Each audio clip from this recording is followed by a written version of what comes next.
Welcome to today's video. Imagine a world where the leader of the Catholic Church is not the savior we've all expected, but rather the warning that their prophets feared. Could that happen? Before we dive deeper, don't forget to hit the like button, subscribe to the channel, and turn on the notification bell so you won't miss any exciting videos coming up. In a shocking statement, Cardinal Luis Tangle shook the foundations of the Vatican when he said, "This is not the Pope we were promised, this is the Pope we were warned about." But what led one of the most respected voices in the Church to make such a bold declaration?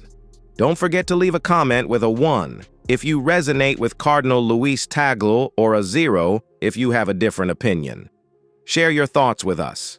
Thank you for watching. If you enjoyed this video, don't forget to like, share, and subscribe. Click on the next video that appears on your screen to discover more amazing content. See you in the next one.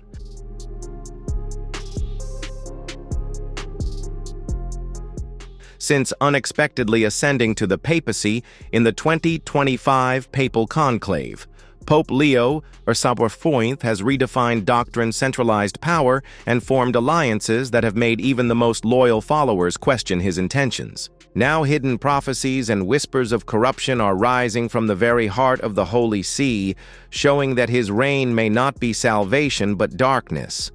The Vatican, the smallest independent nation in the world, is not only a religious center, but also a political powerhouse. For centuries, it has weathered the rise and fall of empire's global political shifts amidst changing social ethics.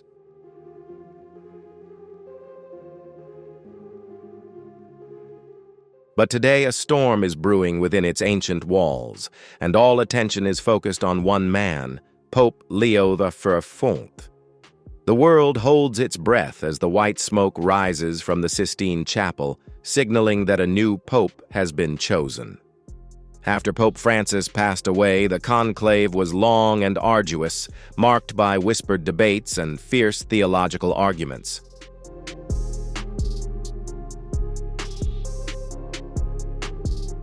But when the announcement was made, the name that echoed through St. Peter's Square was a surprise. Cardinal Luis Tangle declared Leo XIV.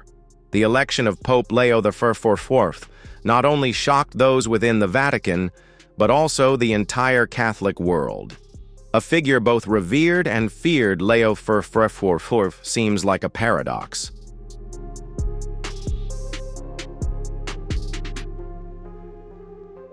A man of humble beginnings had risen through the ranks of the Church at an almost unexpected pace. His appointment was seen by some as a divine choice, and by others as a calculated move by the most secretive power brokers within the Vatican. But it wasn't until Cardinal Tangle spoke out that the whispers turned into a full-blown public revolt. His words, delivered in a tone both sorrowful and cautionary, reverberated across the globe.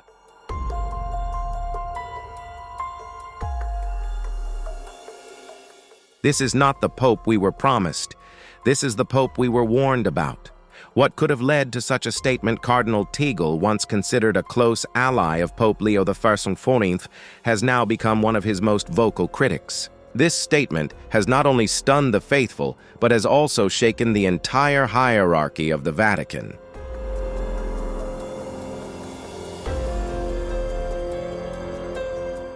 For many, it is unimaginable that such a revered figure would speak out against the Holy See. But what if Cardinal Tangle is right? What if the ascension of Pope Leo XIV was not the work of divine will, but of something much darker?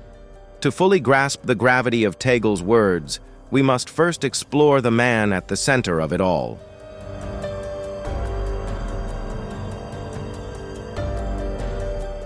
Pope Leo XIV, born as Antonio Marino in a humble village on the outskirts of Rome, had a childhood marked by tragedy and resilience. Orphaned at a young age, he was raised by nuns who recognized his sharp intellect and unwavering faith. By the age of 18, he had entered seminary, and his rapid ascent through the ranks of the clergy was unprecedented. Despite his reputation as a reformer and advocate for the poor, his path was always shadowed. Whispers about his alliances with controversial factions within the Church, his involvement in secret theological societies, and his unorthodox interpretations of sacred texts made him both revered and feared.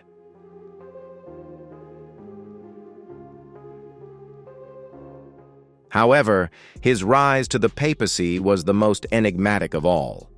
In the months before Pope Francis's death, rumors swirled about secret meetings, leaked documents hinting at corruption within the Vatican Bank, and power struggles between conservative and progressive factions. When Pope Francis suddenly passed away, many suspected foul play, though no evidence was ever found.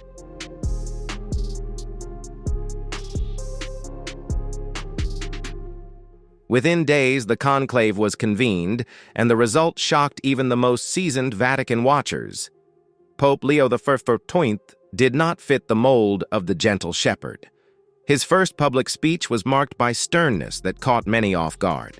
He spoke of cleansing the Church, suppressing dissent, and ushering in a new era of accountability.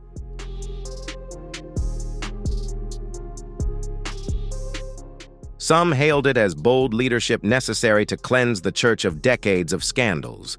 Others saw it as the rise of a tyrant masquerading as Pope. Cardinal Tangle, initially supportive, grew increasingly wary as Pope Leo XIV's policies took effect. The Pope's reforms were harsh and uncompromising. Bishops who had served for decades were dismissed without explanation.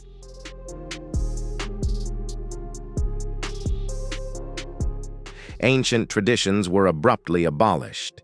And most concerning was that the detailed records of financial transactions within the Vatican began to disappear.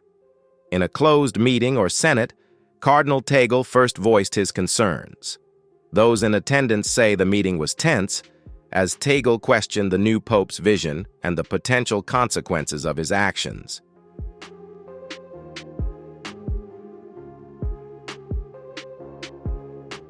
Pope Leo XIV was reportedly calm, but his eyes reflected a hint of unease, something that made Tangle believe this was not a normal papacy. A few days later, Cardinal Tangle broke his silence before the public making his infamous statement. This statement was broadcast live on Vatican radio, his voice trembling slightly yet never losing its conviction.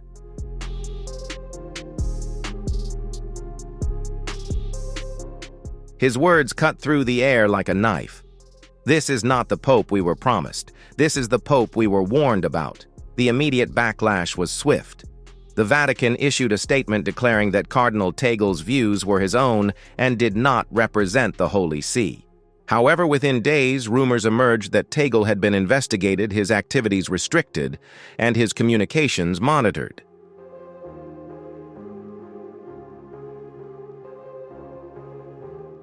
Support for Pope Leo XIV remained strong among conservatives, but among progressives and the Catholic laity doubts began to emerge. Was Leo XIV truly the reformer they had hoped for, or was he someone entirely different? While the world speculated, Pope Leo XIV remained silent, neither addressing the controversy nor acknowledging Tangle's challenge.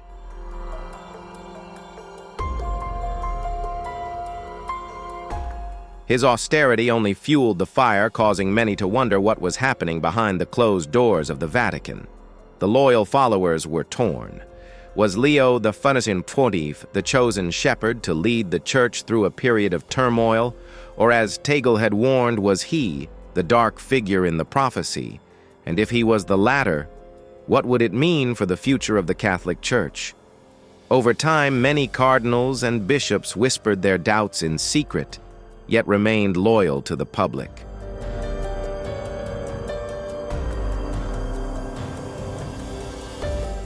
The fear of retribution was palpable, along with the possibility of a Vatican coup, something unseen since the time of Borges. The growing division within the Church had become a microcosm of a larger struggle, a war not only for the soul of the Vatican, but for the very direction of Catholicism itself. As we delve deeper into this unfolding story, we must ask ourselves, is Cardinal Tangle's statement a prophetic warning Or is it the desperate action of a man trying to save the Church from a tyrannical leader? What secrets lie buried in the archives of the Vatican? And what will happen when the truth is finally revealed?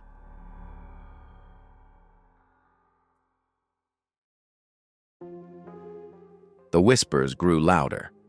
On the cobbled streets of Rome, where every cafe and corner shop buzzed with conversations about the Church, the name Pope Leo XIV was spoken with either reverence or fear. Even those who had once been staunch defenders of papal power now exchanged doubtful glances.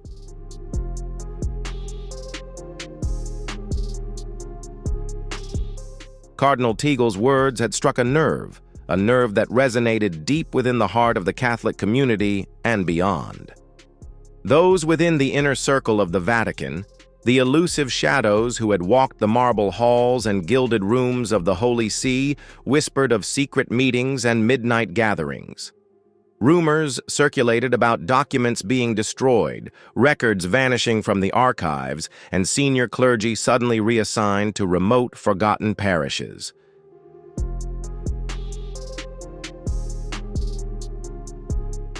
To the public, these moves were explained as routine. But within the walls of the Vatican, they were seen as strategic, an effort to silence dissent before it could take root. Such a meeting was held behind the heavy oak doors of the Apostolic Palace, where cardinals gathered to debate the rising tension. Cardinal Jeppe Moretti, a loyal conservative who had once been an early supporter of Pope Leo XIV, now found himself questioning the very choice he had endorsed.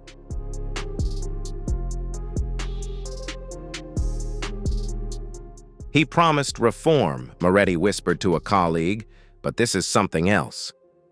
His weary colleague from Bavaria merely nodded. They knew better than to speak too loudly. Surveillance had tightened since Tangle's statement, and no one wanted to be the next to disappear into the quiet darkness.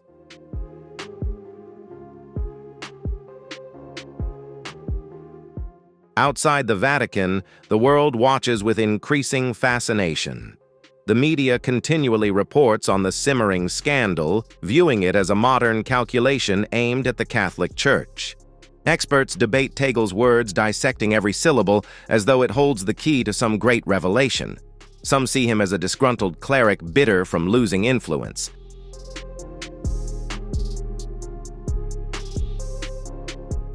Others view him as a prophet, a man willing to risk everything to warn the world of an impending apocalypse. But it's not just the media. Faithful Catholics around the globe have started questioning what is happening. Parishes report a decline in attendance as rumors of corruption and prophecy spread.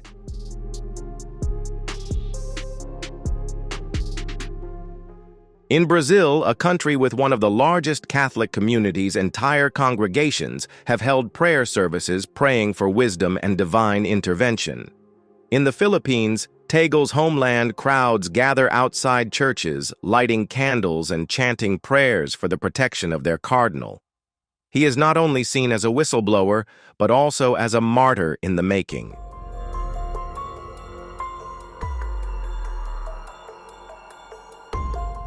Meanwhile, Pope Leo XIV remains silent. His public speech is brief and unyielding. He speaks of unity, of strengthening the Church's foundation, and of purging sin from the ranks of the clergy. But his cold, calculating eyes tell a different story. Even the most devout cannot ignore the changes unfolding around them. Statues have been removed from basilicas under the guise of renovation, but they are never replaced. Sacred rituals that were long held as timeless have been discarded as outdated. Scholars whisper that he has sought to rewrite doctrine, stripping away teachings he deems obsolete.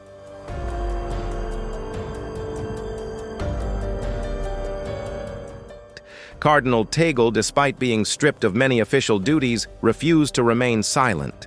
He continued to speak out, albeit through unofficial channels. Secretly recorded messages found their way into underground networks, spreading like wildfire on social media. His voice, calm yet resolute, spoke of dark prophecies of warnings long ignored by the Vatican elite.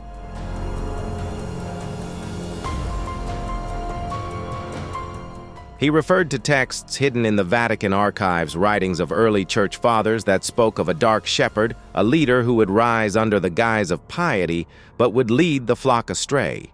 These statements were quickly condemned by the Vatican as heretical and false. However, the more they denied it, the more people listened. There was something in Tangle's belief that struck a chord with those who listened. He was not a man of conspiracy or baseless accusations. His history in the church was one of loyalty, faith, and compassion. His outspokenness in this manner revealed a level of corruption within the Vatican deeper than anyone could have imagined. As tensions rose, divisions within the church began to grow.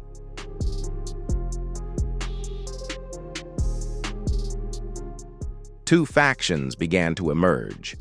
Those loyal to Pope Leo XIV, who viewed his reforms as a necessary cleansing of the church, and those aligned with Tangle, who believed that a dark force had taken control of the Holy See within the walls of the Vatican. These boundaries were drawn with silent precision. Priests, bishops, and even ordinary workers knew where their loyalties lay, though few spoke about it openly.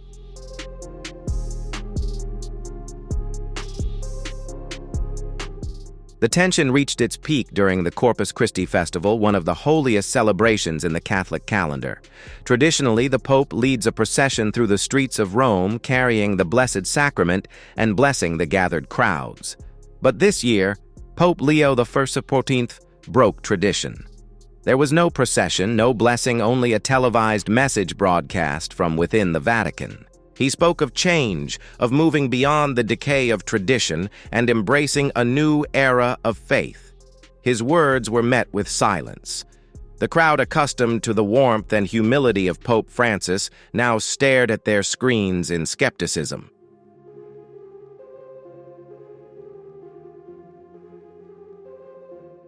In response, Cardinal Tangle made another statement, this time more direct than before.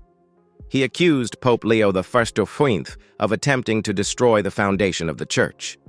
He spoke of secret meetings held at midnight, of alliances formed with political leaders who had long sought to influence Vatican policy. His final words echoed across the digital world.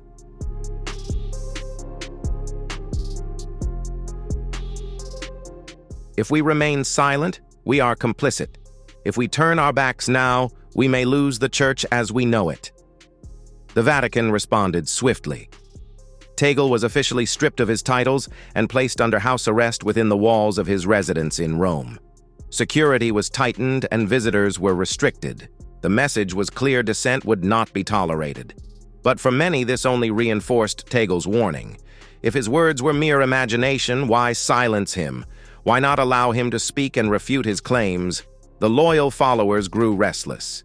Churches across Europe reported a decline in attendance, while some parishes openly defied the Pope's decrees.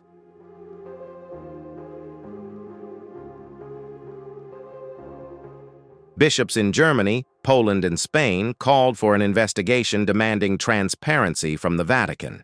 Petitions circulated online, gathering millions of signatures from both Catholics and non-Catholics, calling for a public inquiry into Pope Leo XIV's leadership. Yet within the marble halls of the Vatican, there was no sense of panic, only calculation.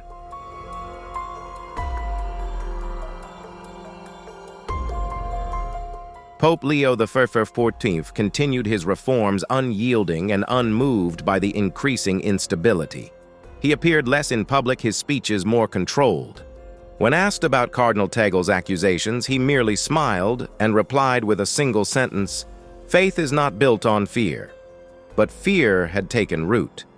In the shadows of St. Peter's Church, on the winding streets of Vatican City, and in the hearts of faithful believers around the world, fear had blossomed.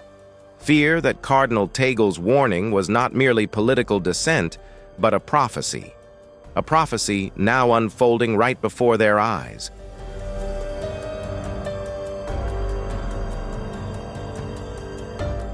The story of Pope Leo XIV began in the most unlikely of places.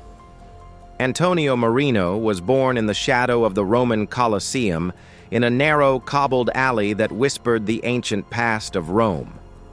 His parents were humble artisans, his father a mason and his mother a seamstress. Their life was one of modesty, yet firmly anchored in faith. The Marino family attended Mass every Sunday without fail, and it was within the echoing walls of the small parish of Santa Maria de Miracoli that the young Antonio first felt the stirrings of fate.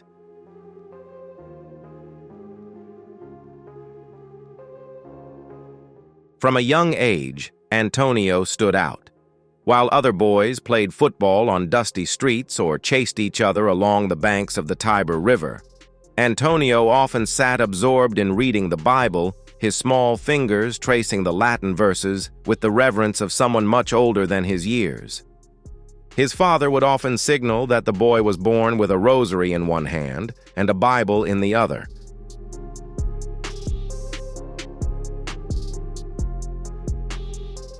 But to his mother, nothing was by chance. She believed that her son was destined for greatness. She would tell anyone who would listen that Antonio had been touched by God. Tragedy struck the family when Antonio was only 12. His father died in a construction accident, leaving his mother to raise him alone. With no siblings and little family support, the local parish became their refuge.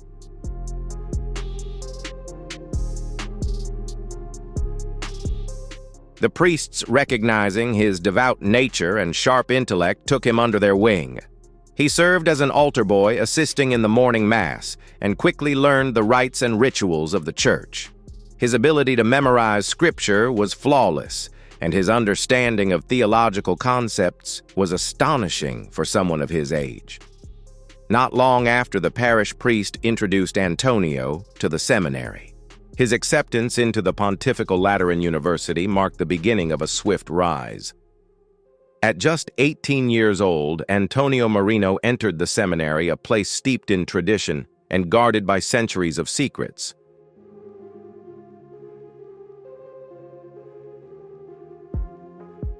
He was an exemplary student, excelling in theology, philosophy, and canon law. His professors noted his ability to grasp even the most complex doctrines with ease, often outshining his peers in theological debates. But it was not just his intellect that made him stand out. It was his unwavering faith. Where others questioned, he believed. Where others doubted, he prayed. By the time he was ordained, rumors about his intelligence had spread throughout the halls of the Vatican. He was assigned to the parish of San Clemente, one of Rome's oldest churches, where he quickly became known as the Young Shepherd. His sermons attracted crowds spilling into the streets.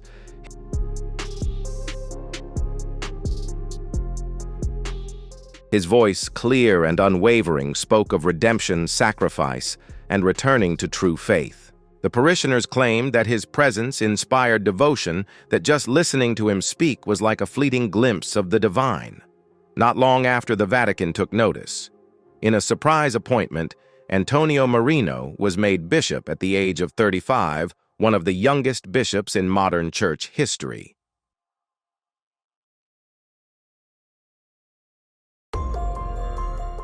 His rapid rise attracted both admiration and suspicion. Some within the Holy See questioned his swift advancement with rumors of backroom deals and political maneuvers. However, no one could deny his abilities. His diocese flourished under his leadership. Charitable programs expanded, mass attendance soared, and his reputation for humility and compassion grew. But as Antonio ascended the ranks, a shadow began to form. Documents surfaced, though quickly hidden, suggesting that his rise had been orchestrated by a secret faction within the Vatican known as the Order of the Sacred Chalice. This group, long thought to be a mere legend, was rumored to have influenced papal decisions for centuries.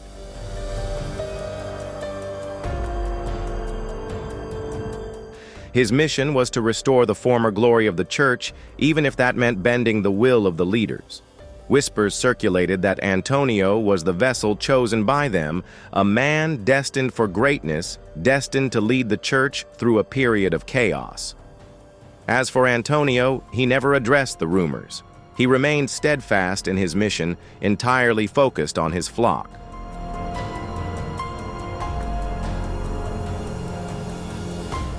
But behind the walls of the Vatican power brokers began to act. His name was whispered in the same breath as future popes, an idea that both inspired and terrified those in the sacred heart of the Church. His elevation to cardinal came quickly, just 5 years after becoming a bishop. During this time, Antonio Marino became known as Cardinal Leo, a name that seemed to foreshadow his fate.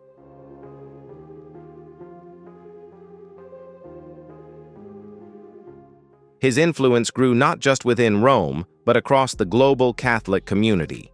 He traveled widely, meeting political leaders, preaching to crowds of tens of thousands, and solidifying his reputation as a voice for purity and reform.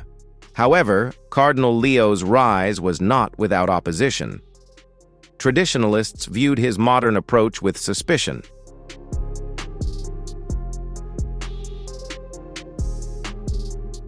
His willingness to speak on topics once considered taboo. Financial corruption within the Church, the need for accountability among the clergy, and transparency in Vatican dealings brought both followers and enemies. Behind closed doors, Vatican officials debated his influence, his intentions, and his growing power.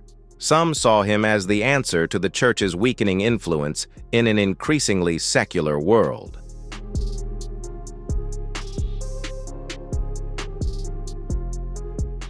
Others saw him as a threat, a man with reformist ideas that would break centuries of tradition.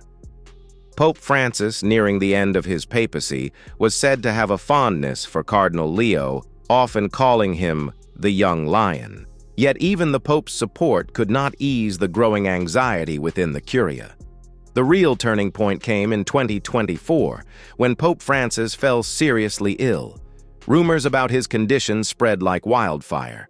Speculation about succession began almost immediately, with Cardinal Leo's name at the forefront. Though young, his reputation for unwavering faith and moral insight made him the favored choice among reformists.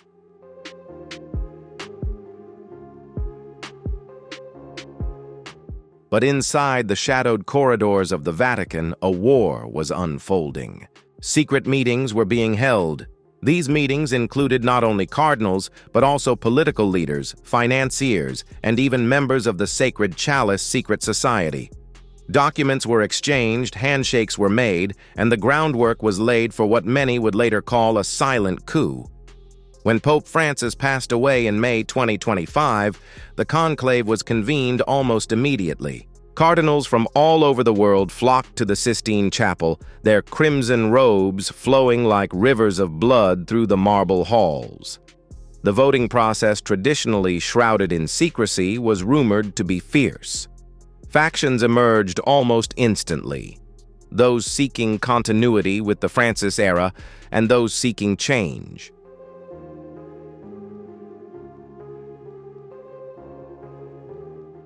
Cardinal Leo, though young, commanded a presence that few could deny. His speech was powerful, his vision clear, and his confidence unshaken.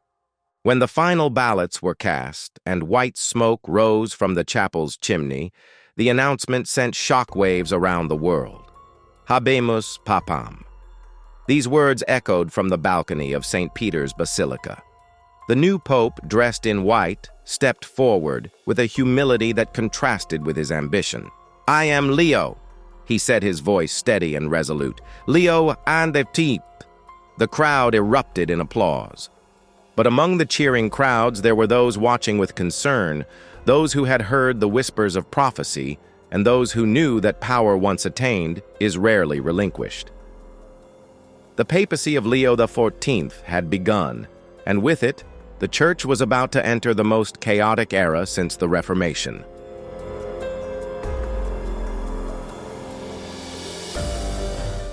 The world of the Vatican is a secretive one. Its ancient and majestic walls have kept whispers of power, betrayal, and prophecy for centuries. But few whispers were as loud as Cardinal Luis Antonio Tangle's revelations. When Tangle, the Filipino cardinal, once seen as the successor to Pope Francis, stood before the cameras and declared that Pope Leo XIV was not the pope we had been promised, but the pope we had been warned about, the Catholic world shuddered.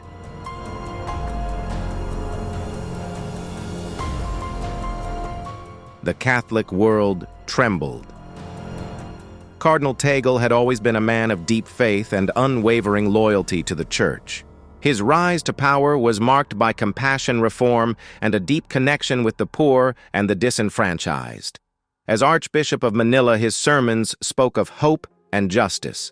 His voice was gentle, yet dignified, his presence humble yet powerful.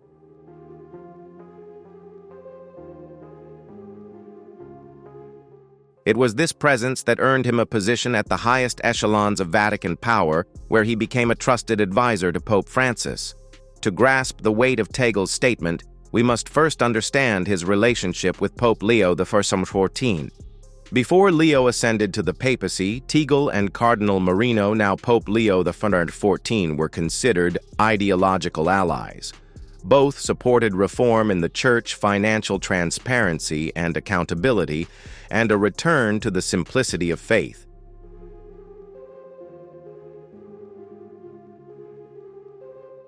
They had spoken at the same conferences, dined at the same tables in the Vatican, and even shared moments of private prayer in the grand halls of St. Peter's Basilica.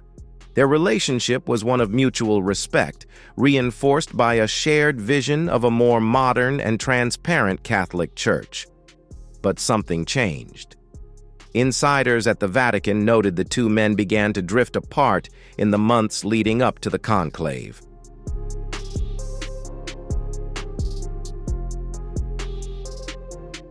Tagle, known for his openness and willingness to engage with the laity, grew increasingly isolated. He was often seen alone in the gardens of the Apostolic Palace, his face etched with lines of concern. Rumors spread that Tagle had discovered something that had shaken him to his core. The first public sign of the fallout came during a closed-door meeting in late March 2025.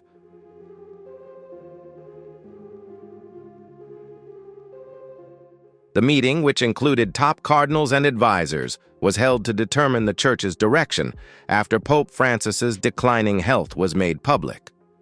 Pope Francis, though physically frail, remained mentally sharp, and his vision for the Church was still clear. But it was during this meeting that Tagle is said to have directly challenged Cardinal Marino, questioning his ties to shadowy financial institutions and secret societies.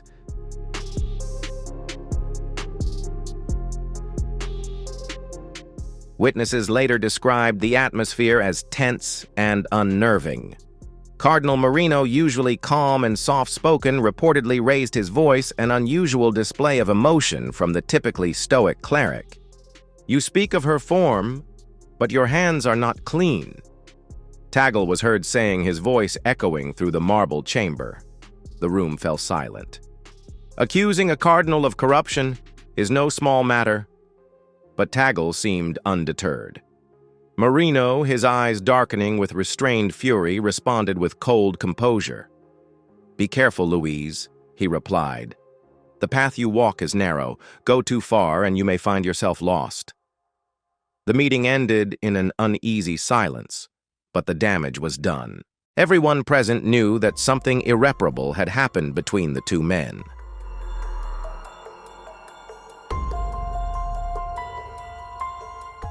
Tagle's boldness was both admired and feared.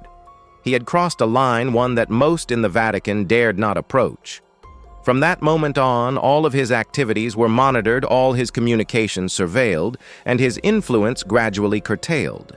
He was removed from several key committees, his travel restricted, and his public appearances limited to official ceremonies only.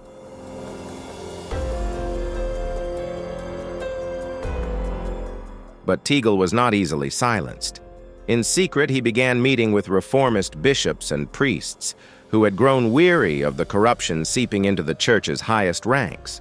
These clandestine gatherings took place in the hidden corners of Rome, far from the surveillance of Vatican security. In these meetings, Tagle began sharing his concerns, not just about Pope Leo XIV's methods, but about his very nature. Tagle spoke of documents he had discovered. Ancient texts buried deep within the Vatican archives, locked away for centuries.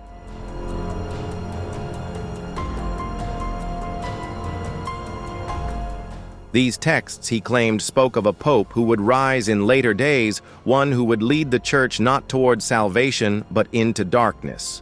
The prophecies written in Old Latin described a man who would wear the crown of St. Peter, but speak with a serpent's tongue.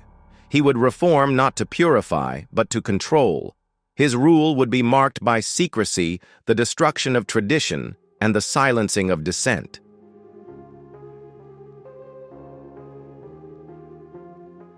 These revelations were at first met with skepticism. Many who listened to Tangle thought he was paranoid, a man trapped in political frustration. But this cardinal was nothing if not convincing. He produced copies of documents, fragments of parchment with faded ink stamped by the office of the holy. He pointed to passages describing a lion crowned in white, a reference many understood to symbolize Pope Leo XIV. He spoke of midnight meetings of documents vanishing without a trace, and of bishops who dared question the new pope only to find themselves reassigned or worse, excommunicated.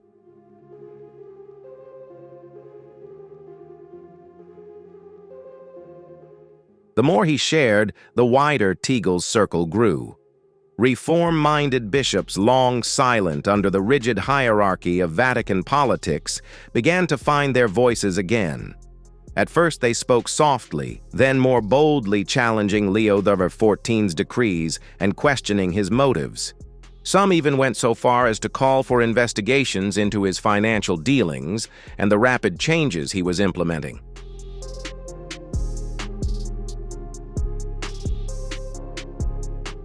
But the walls of the Vatican are thick, and its secrets well guarded. Pope Leo XIV reacted swiftly and precisely. Those who questioned him found themselves stripped of power, their parishes defunded, their congregations scattered. A few were summoned to the Apostolic Palace for reconciliation, only to emerge days later with sunken eyes and silenced voices. To many it seemed as though the Church had returned to the age of the Inquisition, where questioning the Pope was not just blasphemous, but deadly.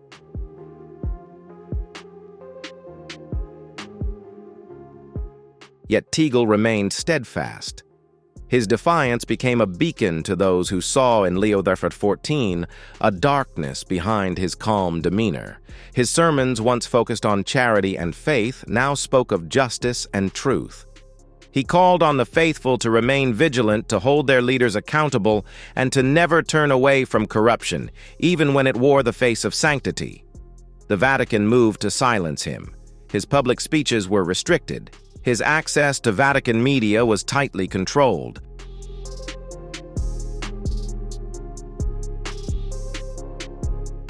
But Tangle found new ways to speak.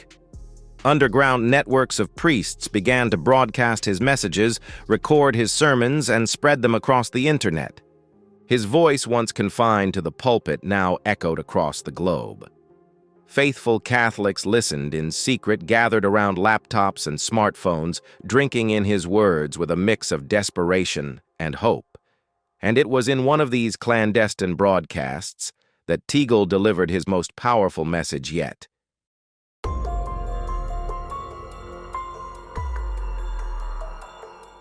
He spoke clearly, his voice calm, but unwavering. This is not the Pope we were promised. This is the Pope we were warned about. The heavy words hung in the air, their weight undeniable. In that moment, Tangle declared war not only on Pope Leo XIV, but on the very structure of power that protected him. The Vatican responded with fury.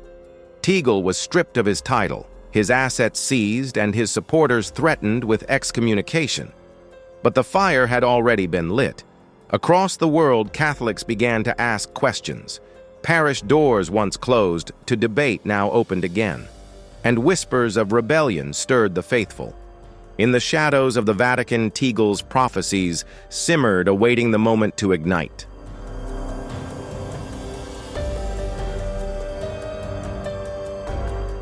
Within the prophetic chronicles of the Vatican, there is a tale of two popes. One promised to lead the Church into an era of enlightenment and unity, the other destined to plunge it into darkness and division. The Holy Scriptures, veiled in metaphor and hidden in the recesses of the Vatican Library, speak of this duality as part of an inevitable test for the faithful. Until Pope Leo XIV ascended, it was nothing more than whispered legend and old prophecy recited by theologians and dismissed by modernists as superstition.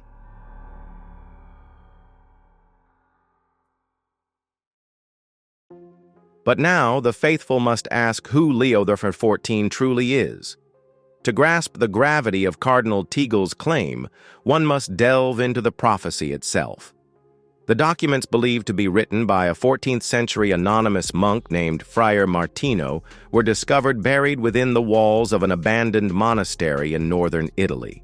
His writings, long dismissed as the ramblings of a fanatic, depict a vision of the Catholic Church in its final days, an institution seized by corruption and led by a shepherd whose smile hides a serpent's tongue.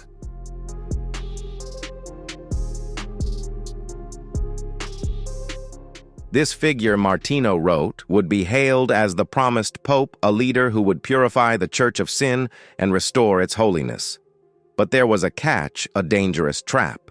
According to the prophecy, the promised pope would only rise under specific signs: a conclave shrouded in secrecy, the untimely death of his predecessor, and the backing of shadowy factions within the Vatican itself.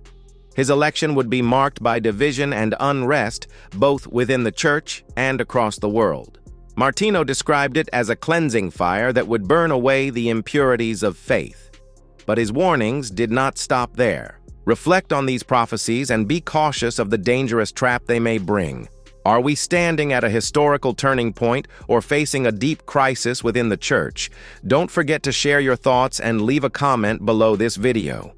Be sure to like, subscribe, and turn on the notification bell so you won't miss the upcoming videos where we will continue to uncover the secrets of this story.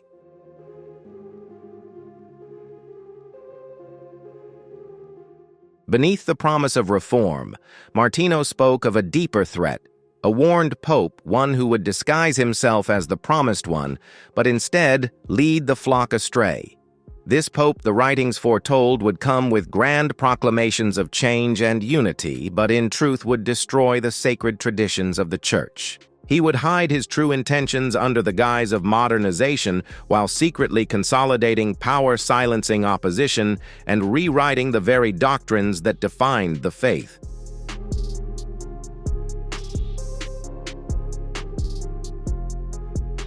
For centuries, the writings of Friar Martino were kept hidden, locked away in the Vatican archives, and dismissed as the fantasies of a madman. It was not until Pope Leo XI took the throne in year 14 that they were unearthed by a group of reformist bishops desperate to understand the seismic shifts occurring within the Holy See. However, their discovery did not last long. Vatican officials quickly confiscated the documents, labeling them as forgeries and misleading. But the whispers had already begun spreading through underground clerical networks and beyond the walls of the Vatican.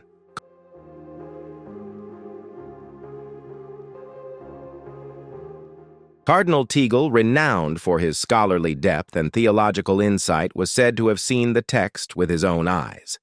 His revelations to reformist underground groups were chilling.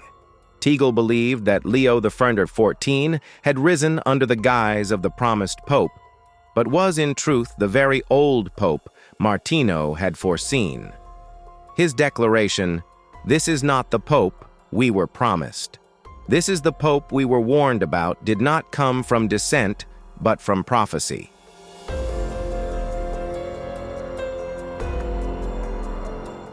Supporters of Leo XIV dismissed these claims as the paranoid delusions of a cardinal who had lost his power. Yet among the faithful, seeds of doubt were sown.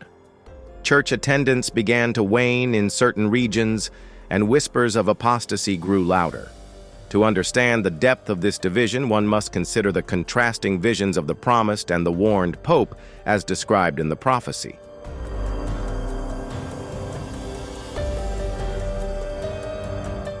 Martino wrote that the promised pope would be a beacon of humility and reform. His reign would be marked by unity, transparency, and a return to sacred traditions long abandoned. His reign would be marked by unity, transparency, and a return to sacred traditions long abandoned. It would be a reign of light, guiding the Church through the darkest times with unwavering faith and purity.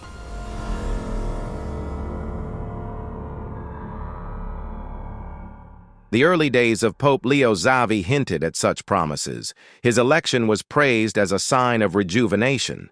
His humble origins rise from the streets of Rome, and dedication to reform painted the picture of a man destined to lead the Church into a new golden era. His speeches were powerful, and his vision was clear.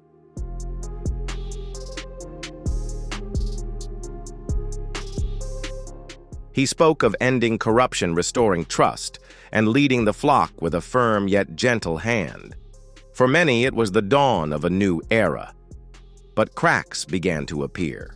His sweeping reforms, the removal of bishops without cause, sudden changes to long-standing doctrines, and unexplained financial dealings caused many to pause.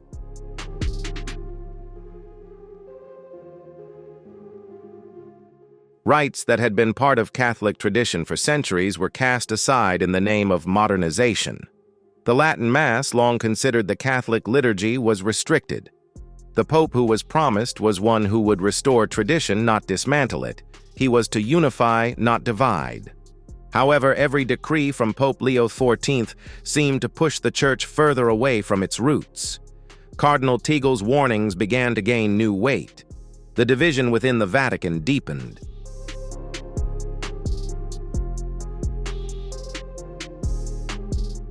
Supporters of Leo XIV hailed his boldness, his willingness to challenge outdated norms, and his vision of a modern church that could withstand the wave of secularism. They called him a reformer, a man unafraid to confront the darkness within the organization and bring it to light. His supporters cited his charitable activities, his outreach to disenfranchised communities, and his call for global unity as proof of his God-inspired mission. But the opposition was just as fierce.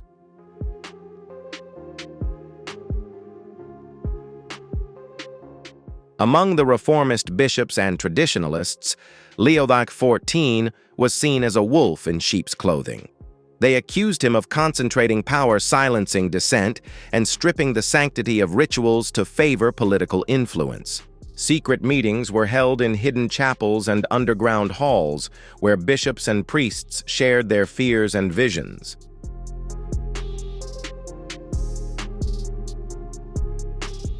The voice of Cardinal Tangle became the banner under which they gathered. He spoke of a church in danger not only politically, but also spiritually. "There is a darkness spreading," Tangle said in a secret meeting, his voice calm but resolute. "It is disguised as light, but make no mistake, it is darkness, and if we do not act, it will burn the very soul of our faith." His words made a deep impression, resonating with those who felt the shift in the Church's foundation. For the first time in centuries, the Vatican no longer resembled a sacred place, but seemed more like a battlefield. Boundaries had been drawn. Supporters of Leo XIV considered themselves the new faithful, committed to the Pope's vision of a modern and inclusive church.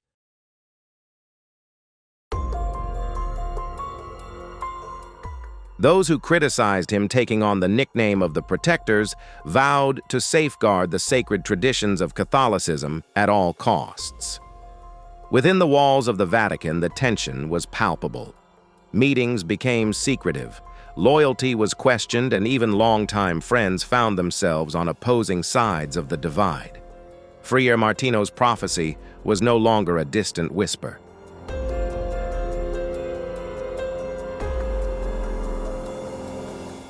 It lived and breathed within the halls of the Holy See. And as the two factions drifted further apart, the question remained in the minds of millions. Was Leo XIV the Pope promised to bring salvation, or was he the Pope warned about fading into leading the Church into darkness? In the coming weeks, the battle for the soul of the Church would intensify, and the boundary between faith and fear would blur.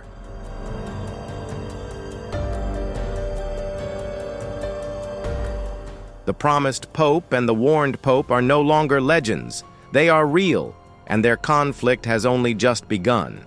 Beneath the towering spires and massive marble columns of the Vatican, a war is unfolding.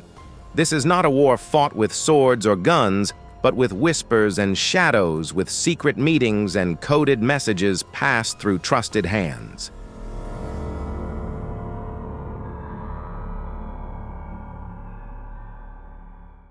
The rise of Pope Leo XIV not only disrupted the ancient rhythm of the Holy See, but it also split the Holy See into two opposing factions, each vying for control over the Church's fate. One side is the Holy Chalice Society, a secret faction within the Vatican that is believed to have existed for centuries. Rumors of its influence date back to the time of Borges, when papal corruption spread and power was exchanged in the dark halls.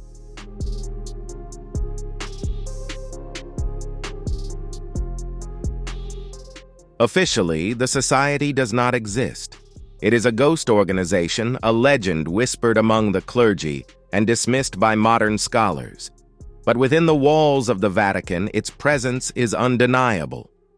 Its members, senior cardinals, and powerful bishops operate unchecked, transferring money-changing policies and arranging decisions that challenge the Church's core doctrines.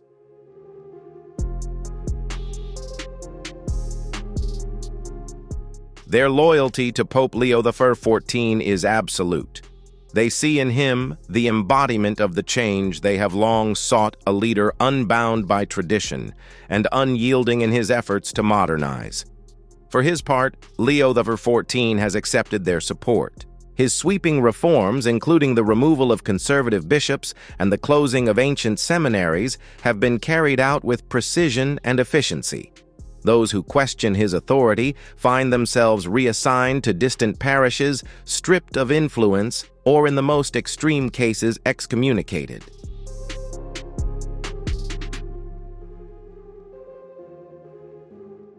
On the other side of the aisle were the Keepers of the Faith, a group led by none other than Cardinal Luis Antonio. Unlike the shadowy Holy Chalice Society, the Keepers of the Faith were outspoken and visible, gathering support from both traditional clergy and laypeople. They viewed Pope Leo XIV not as a reformer, but as a manipulator, a tool of corruption veiled in the Pope's robes. For them, his decrees were not acts of purification, but acts of blasphemy. His abolition of the Latin Mass, restructuring of the sacrament of confession, and centralized control of church finances were seen as direct attacks on Catholic tradition. The tension between these two factions spilled over into the daily operations of the Vatican.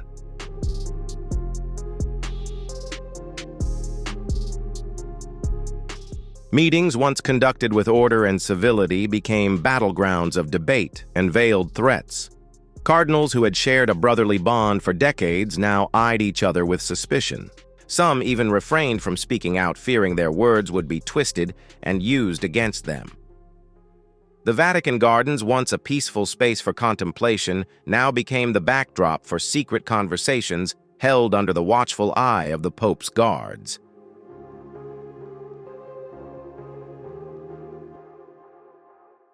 The first major clash occurred in the Bishops' Senate meeting held in September 2025. Traditionally, this was a time for unity and spiritual guidance, but it had become a battleground for ideologies. Pope Leo XIV sat on the papal throne in the hall of the Apostolic Palace, addressing the gathered clergy with a speech remembered as a doctrine of purity. His voice, calm but resolute, echoed through the marble room as he spoke of purging the Church of outdated doctrines and unnecessary relics. He called for the modernization of the faith, to remove what he called the chains of tradition. The reaction was immediate.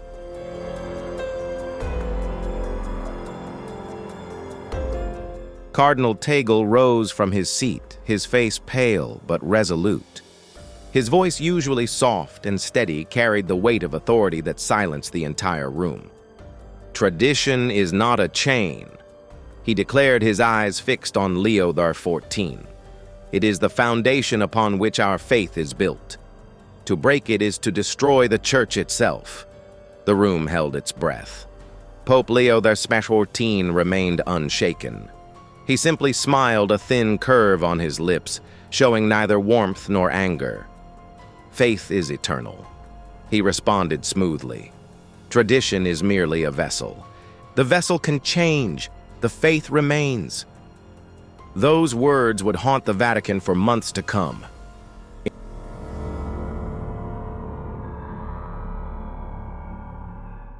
In the days following, the Senate reports of purges within the church hierarchy began to surface. Bishops who stood with Tangle were reassigned to distant dioceses, their influence effectively neutralized. Financial accounts were frozen, charitable programs redirected, and entire seminaries closed without explanation.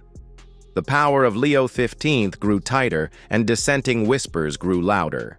Behind closed doors, the protectors of the faith held secret meetings. Their gatherings, held in dim chapels and unmarked rooms, became the heart of resistance.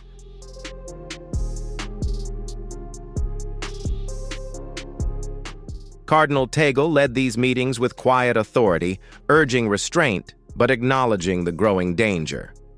"We must not be silent," he said to them, his eyes heavy with faith. "Silence is complicity. If we abandon our duty now, the Church as we know will be lost." But resistance comes at a price. In October 2025, Bishop Giovanni Morelli, a prominent supporter of Tangle, was found dead in his room. Vatican declared it was a heart attack, but the timing was too perfect, too convenient. Morelli had been scheduled to meet with Tangle the following day to hand over confidential documents. The documents were said to contain evidence of financial manipulation in the Vatican Bank under the direction of Leo XIV. The papers were never recovered.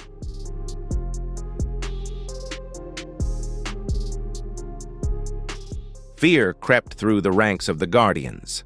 Priests, who had once publicly spoken out against the Pope, were now silent. Some had disappeared, entirely reassigned to dioceses beyond Tangle's influence, but the cardinal remained steadfast. He continued to speak out, his voice becoming a beacon for those still believing in the sanctity of tradition.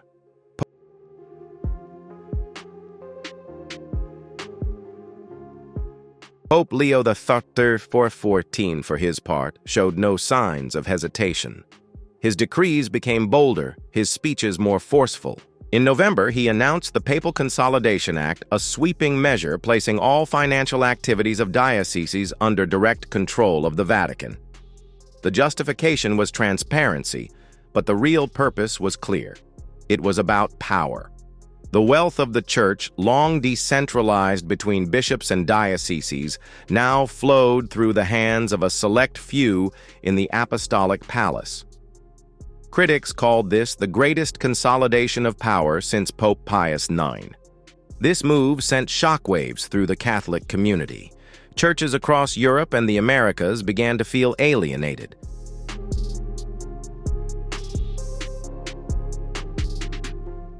Programs for the poor were halted. Missions had their funding cut, and priests questioning the changes found themselves isolated. Vatican control tightened, and the chalice grew bolder in its enforcement. Priests loyal to the order began patrolling the halls of the Vatican. Their presence was a silent reminder of who held the power. But resistance had not yet been broken. In December 2025, the Keepers of the Faith issued an open letter signed by nearly 50 bishops and priests condemning the Pope's Consolidation Act as an affront to the Church's teachings. The letter, smuggled out of Rome and published online, called for a council to investigate the financial dealings of Pope Leo XIV.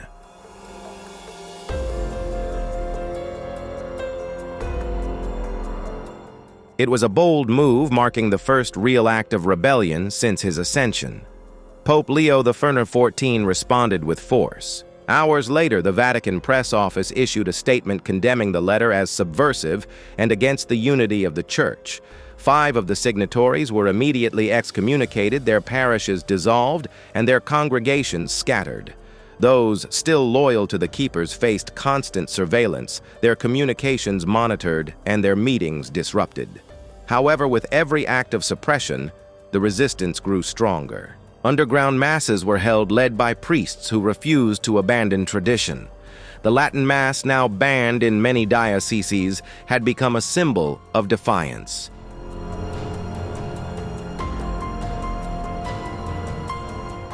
Tangle's voice continued to spread through encrypted networks. His sermons were secretly passed across borders and shared among the faithful. The Vatican, once a beacon of unity, was now divided. Its walls, steeped in centuries of tradition, now echoed with conflict and suspicion. The Holy Chalice's grip tightened while the keepers of the faith prepared for a battle not with swords, but with spirit and faith. The question remained, how long could the Vatican survive before it was torn apart? The halls of the Vatican were no longer just places of prayer and reflection. They were secret vaults, carefully protected for centuries. Deep within its archives, buried under layers of bureaucracy and hidden behind iron doors, lay documents detailing events that had yet to unfold.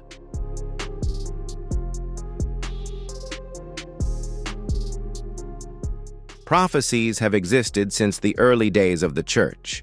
Some are famous, such as the chilling predictions of St. Malachi, the mysterious verses of Nostradamus, and the three secrets of Fatima.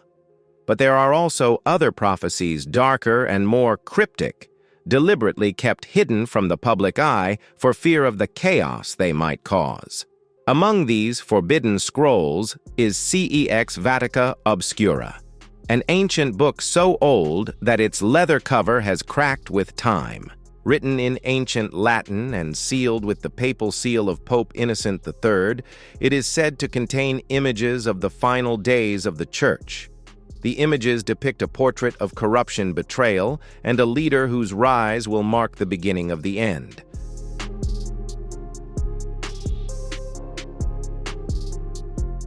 For centuries, the Codex remained locked away its contents, known only to a few cardinals sworn to protect the Church from its own shadow.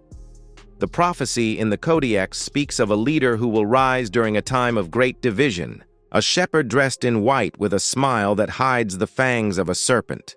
According to the text, this leader will not be chosen by God's will, but through manipulation and deceit, orchestrated by shadowy factions within the Holy See. His reign will bring profound changes. These changes, disguised as reforms, will stem from control and domination.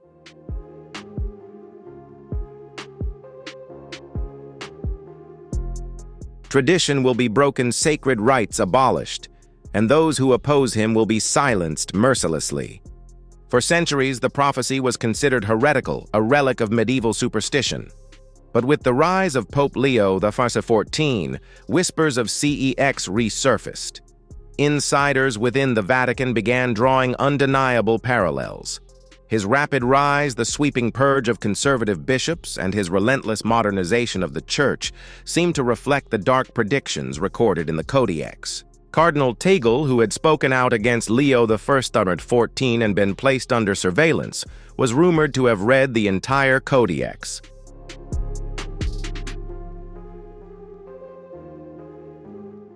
According to sources within the Apostolic Palace, this knowledge prompted his declaration. "This is not the Pope we were promised. This is the Pope we were warned about." His statement did not stem from political rivalry, but from genuine fear. The fear that the prophecy was coming true right before his eyes.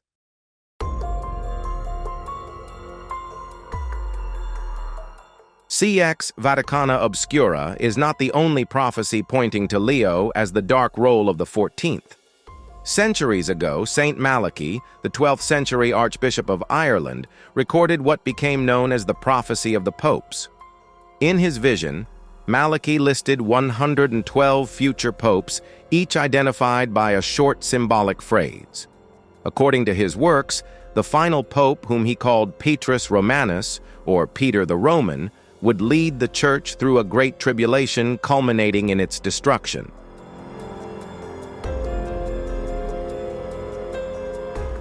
Many scholars believe that Pope Francis is the penultimate pope, suggesting that Leo XIV could truly be the final shepherd, the one who will oversee the Church's collapse. The sudden rise of Pope Leo XIV, marked by secrecy and whispered manipulations, only added weight to Malachi's grim prophecy. His purge's sudden changes to Catholic tradition and the consolidation of power within the Vatican seemed to align with the predictions of a shepherd who would lead his flock into darkness.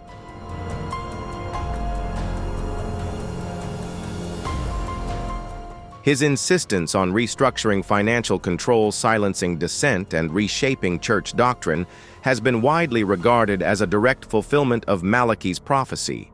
Cardinal Tangle, aware of these prophecies, began speaking more openly in secret meetings of the keepers of the faith. In a particularly tense meeting, held under the flickering candlelight of a secluded chapel in Rome, Tangle addressed his supporters.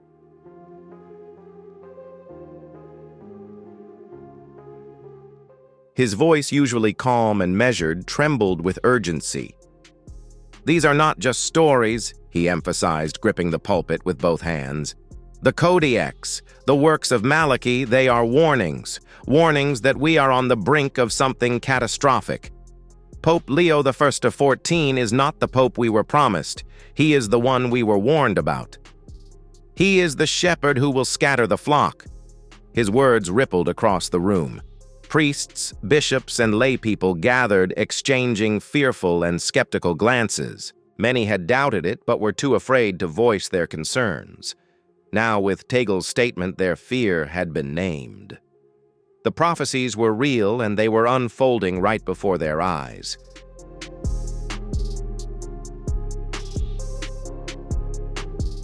But the prophecies did not stop there. Among the secret documents discovered by Tangle's followers was a section known as the Tenebris Scriptures, a parchment describing the moment the Vatican would be consumed by darkness, both metaphorically and literally. It speaks of a leader who will extinguish the flame of faith, replacing it with the cold logic of control. Tradition will be broken and the sacraments will be altered beyond recognition.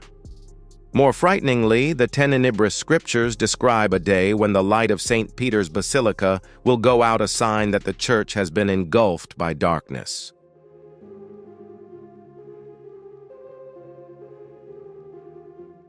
The day after Pope Leo XIV announced the Papal Consolidation Act, centralizing Vatican finances and dissolving many charitable organizations, without explanation, the light at St. Peter's Basilica flickered for the first time in decades.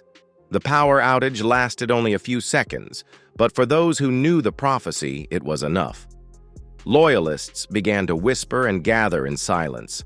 They shared stories of strange occurrences, priests suddenly disappearing from their parishes, nuns being reassigned to remote convents without notice, documents vanishing from diocesan archives, and storage without explanation.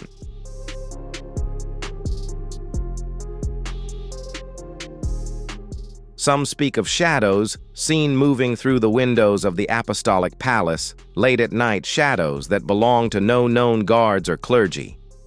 Despite the growing unrest, Pope Leo XIV remained unshaken. His public speeches grew stronger and his decrees became more rigid.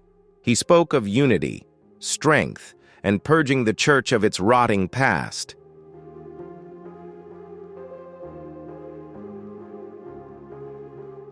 But those who listened closely noticed a change in his tone, an unprecedented sharpness. His speeches, once full of hope and vision, now carried an undercurrent of command, almost as if compliance was no longer a choice, but a requirement. Cardinal Tangle, driven deeper into the shadows by Leo's purges, continued to resist. His secret gatherings grew more frequent, and his followers increased.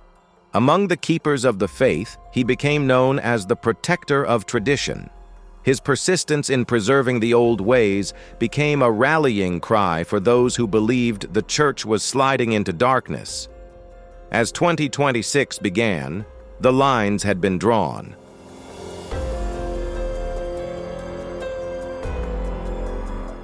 The chalice, loyal to Pope Leo XIV, remained firm in the belief that the Church needed a complete overhaul.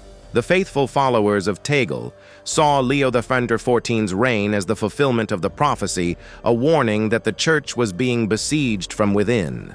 The Vatican, once a symbol of unity and spiritual guidance, had now become a battlefield of ideologies, with the faithful caught in the crossfire.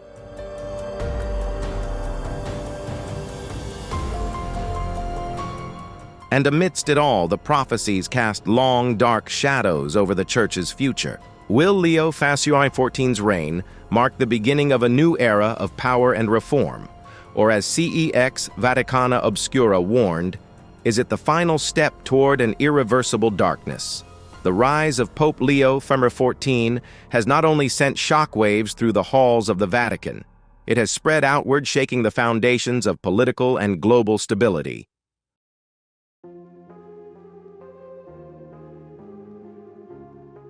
From the moment the white smoke rose from the Sion Chapel signaling his unexpected ascension, world leaders and political analysts began to take notice.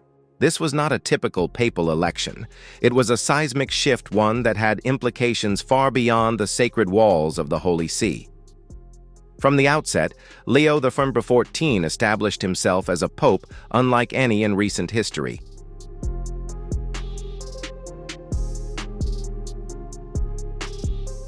His first public address, delivered from the balcony of St. Peter's Basilica, was not marked by the gentle pastoral tone of his predecessors, but by a solemn presence almost authoritarian. He spoke of unity, but not just unity of faith. His vision extended to global governance, the merging of political and religious power under a single ethical doctrine.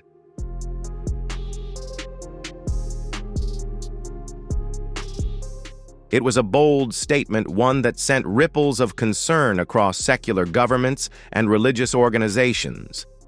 A few weeks after his election, Pope Leo XIV began building political alliances that challenged the Vatican's traditional neutrality. His first trip outside Rome was not to a struggling parish or a war-torn nation in need of peacekeeping.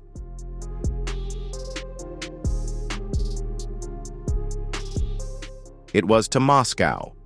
The world watched in skepticism as the Pope met with President Dmitry Sokolov, a leader notorious for his tight control and disdain for Western diplomacy. The two men emerged from their private meeting with broad smiles and a mutual declaration of support to restore global morality. Political analysts scrambled to decipher the implications of this newly formed alliance.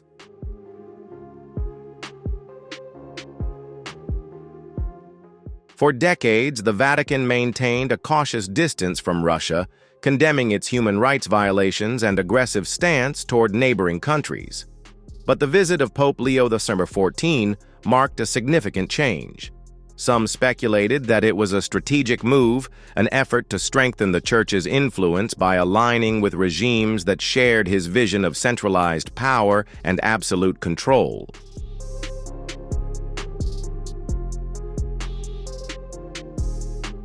Others saw it as a betrayal of the Church's mission to protect the vulnerable and oppressed. The consequences of this alliance were almost immediate. In the months following the Moscow visit, Pope Leo XIV issued a series of decrees that sent shockwaves through the global community. He called for the establishment of what he called ethical councils in major cities.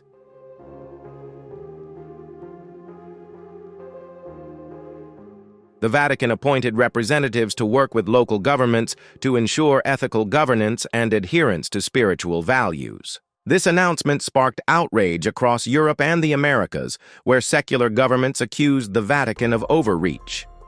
Protests erupted in Berlin, Paris, and London, with demonstrators chanting for the separation of church and state.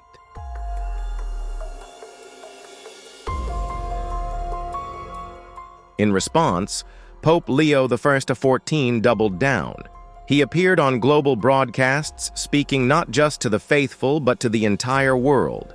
His speeches, once limited to theological matters, now addressed political reform, economic restructuring, and a new era of moral leadership. He condemned what he called the decay of secularism and called for a global return to governance based on faith.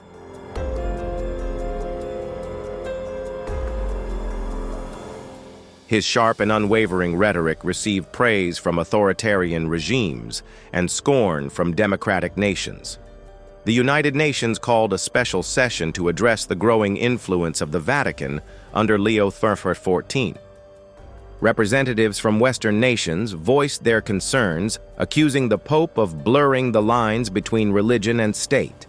U.S. Ambassador to the United Nations Caroline Hutchkins made a strong speech on the floor. "The world has fought long and hard to separate church and state," she declared. "Seeing it being dismantled under the guise of moral reform is a step backward, a step toward oppression." Pope Leo XIV's response was swift and public.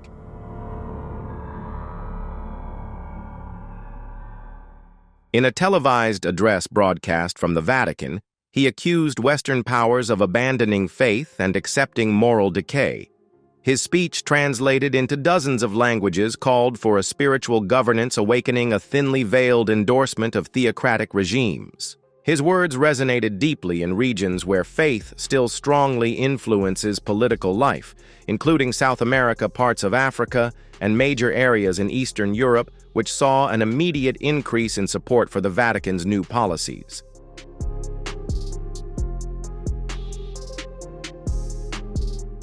In Brazil, President Rafael Domingues, a devout Catholic, announced his government's intention to establish the first ethical council in São Paulo, citing Pope Leo XIV's vision as divinely inspired.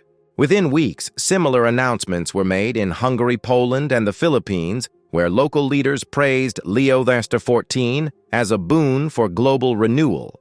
However, critics quickly pointed out the troubling implications. These ethical councils were not merely advisory bodies. They held real political power. They oversaw the law-monitored media for moral integrity and controlled educational reforms that emphasized religious doctrine over secular learning.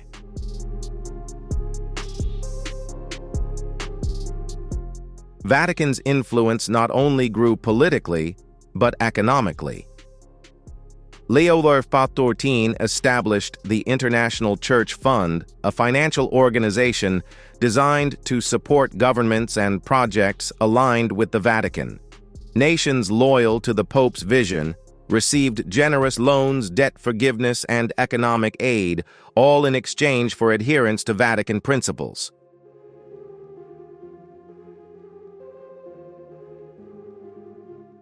The fund, managed directly from the Apostolic Palace, bypassed traditional banking systems, leading to allegations of money laundering and secret political bribery. The backlash from the West was intense. The European Union drafted a resolution condemning Vatican overreach, while the United States imposed economic sanctions on the International Church Fund, freezing its assets at U.S. banks.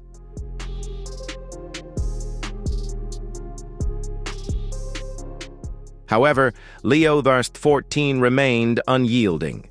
His response was a direct challenge.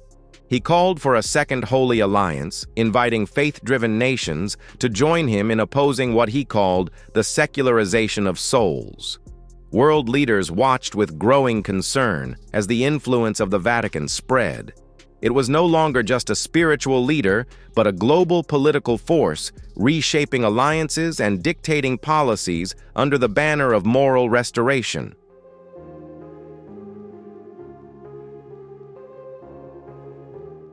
In Italy, the government struggled to maintain its sovereignty as Vatican influence permeated its political structure. Prime Minister Elisa Romano, initially a loyal ally of the Church, found her authority undermined by Leo XIV's ethical councils, now operating with near-total autonomy in cities across the country. Global divisions deepened as months passed. In Eastern Europe, Russia and parts of South America, Leo XIV was hailed as a visionary leader, one willing to restore faith to its rightful place in governance. But in the West, he was seen as a pope-turned-dictator, a religious leader morphing into a political autocrat.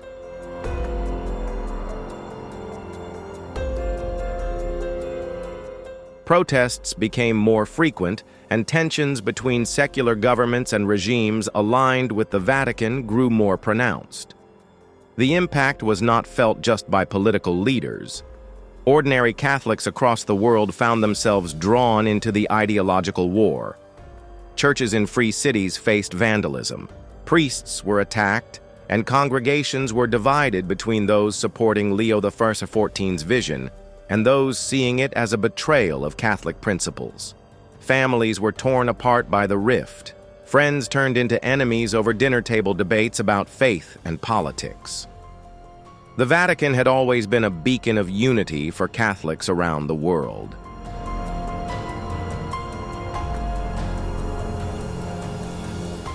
But under Pope Leo XIV, it became a symbol of division.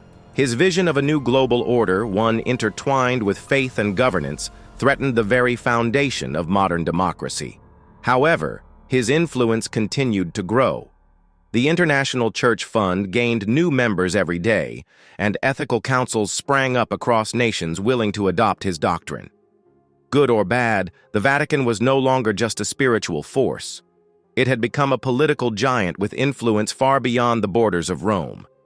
With each new declaration, Pope Leo XIV brought the world closer to a calculation one that would redefine the balance between faith and politics for future generations.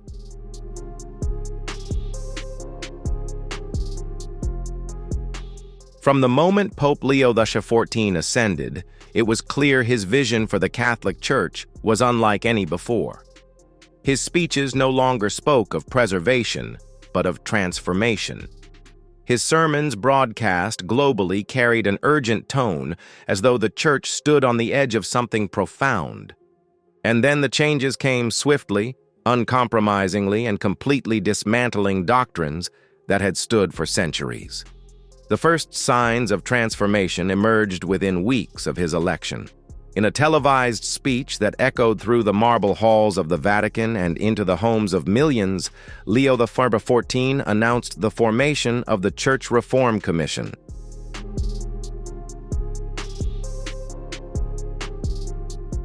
Finally, we've explored a bold and revolutionary goal in modernizing the Church's teachings. It not only reflects the reality of today's world, but also raises a big question about how to preserve traditional values while still adapting to the ever-changing society.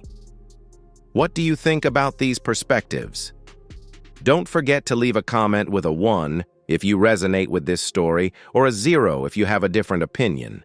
Share your thoughts with us. Be sure to like and subscribe to the channel so you won't miss what comes next, where we'll reveal all the secrets in this story. Thank you for watching the video. See you in the next one.